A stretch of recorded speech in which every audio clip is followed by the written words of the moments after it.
How are you guys doing? Today is Saturday, February 20th, 2021, out here in this quarantine. I'm James Sims, and for this episode of The Elite, first I'm going to review the Elite performances and matchups from yesterday, Friday, February 19th, and of course I'm going to preview all of the games and matchups for today as we navigate through the world of sports one day at a time. Starting with the NBA, there were a lot of games going on in the NBA, so of course I'll jump by them one by one. Starting off in Boston, the Boston Celtics hosted the Atlanta Hawks in the second game off of a back-to-back, and in this one the Celtics would beat the Atlanta Hawks 121-109 after outscoring Atlanta by 11 in the first quarter and 14 in the second for a combined 25 points in the first half. For the Atlanta Hawks in this matchup, their starting center Clint Capella would finish with 24 points and 15 rebounds alongside 2 steals and 4 blocks in 31 minutes, as Capella shot 11 for 14 from the field and a perfect 2 for 2 from the line. And the leading scorer for the Atlanta Hawks would be their elite starting point guard Trae Young, who finished with 31 points, 4 rebounds, 11 assists, and 3 steals, alongside 6 turnovers in 37 minutes, as Young shot 10 for 16 from the field, 3 for 7 from 3, and 8 for 9 from the free throw line. For the Boston Celtics in this matchup, their elite starting small forward, Jason Tatum, would finish with 25 points, 8 rebounds, 6 assists, and 3 blocks, alongside 6 turnovers in 37 minutes, as Tatum shot 10 for 21 from the field, 3 for 8 from 3, and 2 for 2 from the line. Of course, go Duke for Jason Tatum. And the leading scorer for the Boston Celtics would be their elite starting point guard, Kemba Walker, out of UConn, who finished with 28 points, 5 rebounds, 6 assists, and 3 steals in 34 minutes, as Walker shot 10 for 16 from the field, 5 for 8 from 3, and a perfect 3 for 3 from the free throw line. With this win, the Boston Celtics are 15-14, which ties them with the Indiana Pacers for the 4th best record in the Eastern Conference. Within the playoff picture, they sit a game and a half behind the 3rd place Milwaukee Bucks, and they and the Pacers are currently sitting half a game ahead of the 6th place Toronto Raptors. With that said, the Atlanta Hawks are now sitting at 12-17, which ties them with the Miami Heat for the 10th best record in the Eastern Conference, as they currently trail the 8th place Charlotte Hornets by a game and a half, and overall they trail the 1st place Philadelphia 76ers by 7.5 games. Jumping out to Orlando, the Orlando Magic hosted the Golden State Warriors, and in this one, the Magic would beat the Warriors 124-120 after outscoring the Warriors by 5 in the final quarter. For the Golden State Warriors in this matchup, their starting shooting guard Kelly Oubre Jr. out of Kansas would finish with 26 points, 7 rebounds, and 4 steals in 37 minutes, as Oubre shot 10 for 18 from the field, 3 for 6 from 3, and 3 for 7 from the line. And the leading scorer for the Golden State Warriors would be their goated starting point guard Stephen Curry, who finished with 29 points, 7 rebounds, and 11 assists in 37 minutes, as he shot 11 for 29 from the field, 6 for 16 from 3, and he made his only free throw of the night. For the Orlando Magic, off the bench, their shooting guard Terrence Ross would finish with 24 points and 3 steals in 33 minutes, as he shot 9 for 17 from the field, 4 for 9 from 3, and a perfect 2 for 2 from the line.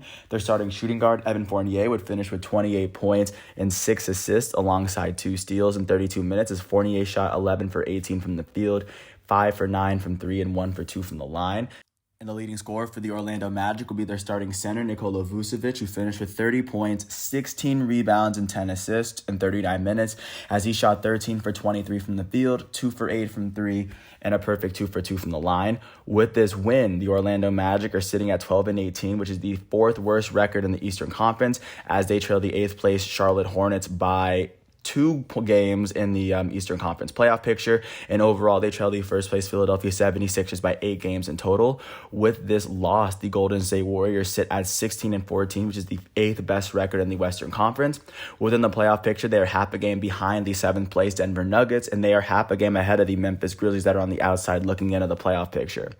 Really quickly, jumping to the next matchup in Cleveland, the Cleveland Cavaliers would host the Denver Nuggets, and in this matchup, the Nuggets would beat the Cavaliers 120-103 after outscoring the Cavaliers by 19 in the first half and carrying that momentum through the end of the game.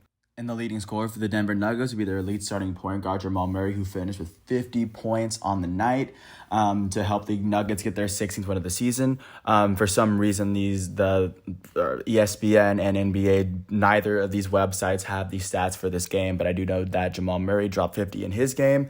And with this win, the Denver Nuggets are sitting at 16-13 in the Western Conference, which is the 7th best record in the playoff picture. They're a game behind the 6th place San Antonio Spurs, and they're half a game ahead of the 8th place place Golden State Warriors, like I just said. And overall, they are 7.5 games behind the first place Utah Jazz. And of course, with this loss, the Cleveland Cavaliers are currently sitting with a 10-20 record, with the second worst record in the Eastern Conference record-wise, as they currently sit 3 games behind the 8th place Charlotte Hornets for the NBA playoff picture, and they are currently sitting 10 games behind the first place Philadelphia 76ers. Another game that for some reason they didn't have these stats to was the 76ers home match against the Chicago Bulls, where they were win 112-105 behind their elite starting center Joel Embiid's career-high 50-point game. And with this win, the Philadelphia 76ers are the first team in the Eastern Conference to eclipse 20 wins on the season, as they sit at 20-10. They are the third team in the NBA to eclipse that benchmark. They currently sit on top of the Eastern Conference, as they are a game and a half above the second place Brooklyn Nets. And with this loss, the Chicago Bulls are sitting with the 9th worst record in the Eastern Conference at 12-16, as they are 1 game out of the Eastern playoff picture behind the 8th place Charlotte Hornets. And overall, they are 7 points behind the first place Philadelphia 76ers. Jumping to Memphis for another game that I got the box scores to. The Memphis Grizzlies were able to beat the Detroit Pistons 109-95 after outscoring the Pistons by 18 points in the first half in order to gain this advantage. For the Detroit Pistons in this matchup, 2 players would tie for the team high. Their starting shooting guard, DeLon Wright, would finish with 16 points and 2 steals in 25 minutes as he shot 6 for 7 from the field and 4 for 5 from 3. And also their starting small forward, Jerry Grant, would finish with 16 points and 2 blocks in 39 minutes as he shot 5 for 20 from the field and 4 for 5 from the free throw line. For the Memphis Grizzlies in this matchup, their leading scorer would be their elite starting point guard, John Morant, out of Murray State, who finished with 29 points, 3 rebounds, and 4 assists in 32 minutes as Morant shot 10 for 23 from the field and 9 for 10 from the free throw line. With this win, the Memphis Grizzlies are sitting at 13-12, which is the 9th best record in the Western Conference. They are sitting half a game outside of the playoff picture behind the 8th place Golden State Warriors, and overall they are 8.5 games behind the first place Utah Jazz. And with this loss, the Detroit Pistons are now 8-21, which is the worst record in the Eastern Conference, as they are currently sitting 5.5 games behind the 8th place Charlotte Hornets for a playoff spot, behind the Hornets and the Knicks for that matter, and they are sitting 11.5 games behind the first place Philadelphia 76ers as everything stands. Jumping out to Milwaukee, the Milwaukee Bucks hosted the Oklahoma City Thunder and were able to pull off a 98-85 win after outscoring OKC by 8 in the second quarter and then 12 in the third, by 20 in the middle quarters, and they were able to pull off their 17th win of the season. For the Oklahoma City Thunder in this matchup, their starting small forward, Luguentz Dort, would lead the team in scoring as he had 17 points in 33 minutes, shooting 6 for 16 from the field, 3 for 7 from 3, and 2 for 3 from the line. And for the Milwaukee Bucks, their starting small forward, Chris Middleton, would finish with 20 points and 8 rebounds in 36 minutes as he shot 7 for 18 from the field and 5 for 7 from the free throw line. The leading scorer for the Milwaukee Bucks would be their elite starting power forward, reigning back-to-back MVP Giannis Antetokounmpo, who finished with 29 points, 19 rebounds, and 8 assists alongside 3 steals in 36 minutes as Antetokounmpo finished with he shot 10 for 20 from the field, 1 for 5 from 3, and 8 for 10 from the free throw line. With this win, the Milwaukee Bucks stand at 17-3, which is the 3rd best record in the Eastern Conference. Currently in the playoff picture, they are a game and a half behind the second place Brooklyn Nets, and they're also a game and a half ahead of the 4th place Boston Celtics alongside the 5th place Indiana Pacers, because they both have the same record. And with this loss, the Oklahoma City Thunder are currently sitting at 11-18, which is the 2nd worst record in the Eastern Conference. They are currently trailing the 8th place Golden State Warriors by 4.5 games as they trail the 1st place Utah Jazz by 12.5 games. Jumping really quickly to New Orleans for this matchup, the New Orleans Pelicans would host the Phoenix Suns, and in this matchup, the Pelicans would lose to the Suns. The Suns would pick up this 132-114 win after outscoring the New Orleans Pelicans 41-12 by 29 points in the 4th quarter, and able to come up with a big, not only comeback, but a very dominant win, especially against the New Orleans Pelicans, a very good team in New Orleans. For the Pelicans in this matchup, their starting point guard out of UCLA, Lonzo Ball, would finish with 21 points, 12 assists, and 3 steals in 36 minutes, as Ball shot 6 for 13 from the field, 6 for 12 from 3, and 3 for 4 from the free throw line. Their elite starting power forward out of Duke, Zion Williamson, would finish with 23 points, 5 rebounds, and 4 assists, alongside 5 turnovers in 31 minutes, as he shot 8 for 11 from the field and 7 for 10 from the free throw line. And the leading scorer for the New Orleans Pelicans would be Brandon Ingram, the Pelicans' elite starting small forward out of Duke. Go Duke. Ingram would finish with 25 points, 2 rebounds, 3 assists, and 2 steals in 33 minutes, as he shot 10 for 20 from the field, 1 for 6 from 3, and a perfect 4 for 4 from the line.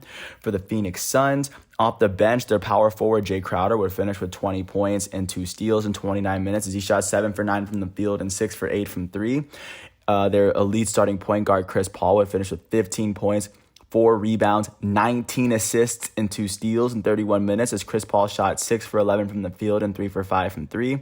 And the leading scorer for the Phoenix Suns would be their elite starting shooting guard, Devin Booker, who finished with 23 points, 4 rebounds, and 2 assists in 31 minutes, as Booker shot 9 for 18 from the field, 2 for 5 from 3, and a perfect 3 for 3 from the line. With this win, the Phoenix Suns are 18-10, which is the 5th best record, or tied with the Blazers for the 4th best record in the Western Conference.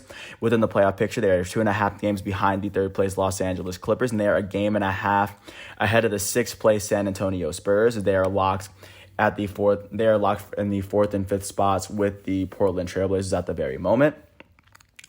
And then with this loss, the New Orleans Pelicans are sitting at 12-17, which is the 4th worst record in the Western Conference. They currently trail the 8th place Golden State Warriors by 3.5 points in the playoff race, and overall they trail the 1st place Utah Jazz by 11.5 games thus far. And jumping out to Minneapolis, the Minnesota Timberwolves hosted the Toronto Raptors, as the Raptors were able to beat the Timberwolves 86-81 to pick up their 15th win of the season.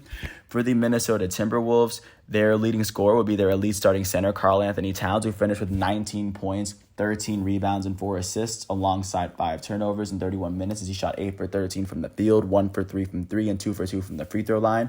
And the biggest play of the night would come from the Minnesota Timberwolves' number 1 pick from the 2020 NBA draft, Anthony Edwards, who ended up dunking incredibly hard on Raptors forward Yuta Watanabe.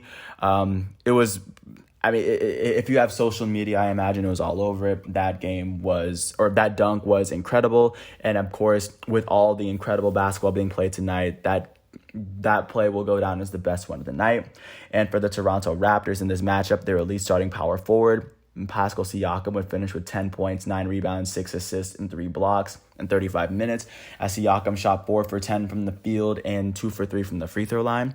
The leading scorer for the Toronto Raptors would be their starting shooting guard, Norman Powell, who finished with 31 points and 6 assists, alongside 2 steals in 38 minutes, as he shot 10 for 19 from the field, 6 for 10 from 3, and a perfect 5 for 5 from the line. With this win, the Toronto Raptors are 15-15, which is currently the 6th best record in the Eastern Conference. In the playoff picture, they trail the 4th place Celtics and the 5th place Indiana Pacers by half a game, and they currently sit 1 game ahead of the 7th place New York Knicks, if you want to get a sense of where they stand. And then with this loss, the Minnesota Timberwolves are now 7-23, which is the worst record in the Western Conference, as they currently trail the 8th place Golden State Warriors by 9 points in the playoff race, as they trail the 1st place Utah Jazz by 17 games. And really quickly, jumping out to the last game of the night, the Los Angeles Clippers hosted the Utah Jazz and were able to pull off the 116-112 win to get a very rare win against Utah this season, giving Utah their 6th loss in their first 30 games this season. For the Utah Jazz in this matchup, their starting small forward, Bogdan Bogdanovic, will finish with 23 points in 34 minutes, as he shot 8 for 11 from the field, 4 for 5 from 3, and 3 for 4 from the free throw line. Their elite starting center, Rudy Gobert, would finish with 8 points, 15 rebounds, and 3 blocks in 31 minutes, as Gobert shot 4 for 7 from the field. And the leading scorer for the Utah Jazz would be their elite starting shooting guard out of Louisville, Donovan Mitchell, who finished with 35 points, 4 rebounds, 5 assists, and 3 steals in 34 minutes, as Mitchell shot 12 for 27 from the field, 4 for 11 from 3, and 7 for 9 from the free throw line. And for the Los Angeles Clippers in this matchup, their elite starting shooting guard, Paul George, will finish with 15 points, 6 rebounds, and 5 assists in 27 minutes, as he shot 6 for 14 from the field, 1 for 4 from 3, and a perfect 2 for 2 from the line. And the leading scorer for the Los Angeles Clippers will be their goated small forward, Kawhi Leonard, who finished with 29 points, 5 rebounds, and 4 assists in 38 minutes, as he shot 10 for 24 from the field and 9 for 10 from the free throw line. With this win, the Los Angeles Clippers are 22-9, which is the 3rd best record in the Western Conference, In the playoff picture, they currently trail the defending champions Los Angeles Lakers, who currently sit in the second place spot. The Clippers trail the Lakers by half a game, and the Clippers currently sit 2.5 games ahead of the fourth place Trailblazers and the fifth place Suns, who are both tied with the same record at this point in the season. With those games having been called, looking forward to what's going on today, starting with the primetime matchup. At 8:30, the Los Angeles Lakers will host the Miami Heat in a rematch of the 2020 NBA Finals. Alongside that, the Hornets are going to host the Warriors at 8. The Bulls are going to host the Kings at 9 alongside the Grizzlies and the Suns. And then at 10, the Trailblazers are going to host the Wizards in the Moda Center. Really quickly, jumping out to what's going on with college basketball, with looking forward to what's going on today because there weren't a lot of big games yesterday. At 1 o'clock, 8th-ranked Alabama is going to host unranked Vanderbilt on SEC Network. Also at 1 o'clock, 10th-ranked Villanova is going to host unranked UConn on Fox. 19th-ranked Tennessee is going to host unranked Kentucky at 1 o'clock. And of course, I did not stutter when I said that. Kentucky unranked 7-13. At 2 o'clock, the 23rd ranked Kansas Jayhawks are going to host the 15th ranked Texas Tech Red Raiders on ESPN. Also at 2 o'clock, unranked South Carolina is going to host 20th ranked Missouri on ESPN2. At 3 o'clock, 12th ranked Texas is going to host 13th ranked West Virginia on ABC. At 3:30, unranked Minnesota is going to host 5th ranked Illinois. At 4 o'clock, unranked Pittsburgh is going to host 16th ranked Florida State on ACC Network X. At 6 o'clock, unranked Iowa State is going to host 9th ranked Oklahoma on ESPN2. At 6 o'clock as well, 17th ranked USC is going to host unranked Arizona. At 7:30, unranked Fresno State is going to host 25th ranked San Diego State. At 8 o'clock, first-ranked Gonzaga is going to host unranked San Diego. At the same time, unranked Duke is going to host 7th-ranked Virginia on ESPN. And with that said, I'm going to jump really quickly to the ice just to show you what's going on with the NHL at this very point in the season. But of course, with all of the teams having to play within their own division, I feel like that part needs a little bit of explaining before I get into what's going on with these leagues. Starting in the North Division, the Winnipeg Jets were able to beat the Vancouver Canucks 2-0 as their goalie Brossois would finish with 29 saves on the night. Sorry if I butchered your name. And with this win, the Jets now have 10 wins on the season. And in the North Division, they currently sit third they sit third in the division overall as they sit 7 points behind the first place Toronto Maple Leafs. Jumping to the Central, the Carolina Hurricanes hosted the Chicago Blackhawks and were able to win 5-3 after scoring 3 goals in the third period. Or as a team, Niedermeyer would lead the way as a right wing for Carolina. With this win, Carolina is currently sitting with the second best record in the Central Division as they sit 1 game behind the Florida Panthers. And speaking of the Florida Panthers, they would end up beating the Detroit Red Wings 7-2 after scoring 4 goals in the first period. Barkov, their center, would finish with 1 goal and 2 assists on the night, and the Panthers, with their 11th win of the season, are sitting on top of the Central Division by 1 point over the Carolina Hurricanes. And then jumping to the last game of the night, the Edmonton Oilers were able to beat the Calgary Flames 2-1 behind Riddich's 23 saves. With this win, the Edmonton Oilers now have 11 wins on the season. And with this win, Edmonton currently sits second in the North Division as they trail the first place Toronto Maple Leafs by 6 points. And quickly looking out to what's going on today, starting with the primetime matchups. At 3 o'clock, the Colorado Avalanche are going to host the Las Vegas Golden Knights on NBC. At 5 o'clock, the Detroit Red Wings are going to host the Florida Panthers on NBC Sports Network. At 7 o'clock, the Canadiens are going to host the Toronto Maple Leafs on ESPN+. And then at 9 o'clock, the Ducks are going to host the Wild on ESPN Plus as well. And last but not least, looking out to what's going on today, especially from a soccer standpoint, to get a sense of what's going on, to get a temp check of what's going on in the league. Starting in the Premier League, Chelsea's going to go to Southampton in a game that will start at 7:30. Chelsea is currently sitting 4th in the Premier League, so a win here wouldn't necessarily move them up into the top 3, but it would put them in pretty solid position to put pressure on the teams ahead of them. And then also playing today, Liverpool's going to host Everton at 12:30, as Liverpool currently sits in 6th place, but Everton is sitting in 7th place. in the table. A win here could see Liverpool possibly leap past West Ham United at this very moment, but at this point we just need to see how everything plays out. Jumping quickly to the German Bundesliga, the reigning Bundesliga champs Bayern Munich face off against Eintracht Frankfurt at 9:30. With this said, Bayern Munich is currently sitting at the top of the Bundesliga as they lead second place RB Leipzig by 5 points. So a win here could give Bayern Munich possibly more of a cushion in the Bundesliga. And also within the Bundesliga, Borussia Dortmund is going to face off against Schalke at 12:30 as Borussia Dortmund looks to seek a solid place in the Bundesliga. They're sitting fourth. With a win here, they could possibly see themselves leap ahead of Bayer Leverkusen for 5th place in the table. And La Liga, Atletico Madrid is going to face off against Levante at 10:15. Currently looking at La Liga, Atletico Madrid sitting at the top by 6 points over second place Real Madrid, as Madrid has played one more game at this very point. And continuing on, Real Madrid is going to go to Real Valladolid at 3 o'clock. As Real Madrid currently sits with the second best record in La Liga as they trail first place of Atletico Madrid by 6 points. A win here for Real and a loss for Atletico could see Real Madrid possibly move into the position to pass them. And with that said, I want to thank everyone once again for listening to all 21 minutes of this piece. Today is Saturday, February 20th, 2021, out here in this quarantine. I'm James Sims. I hope all and I will catch you with everything tomorrow.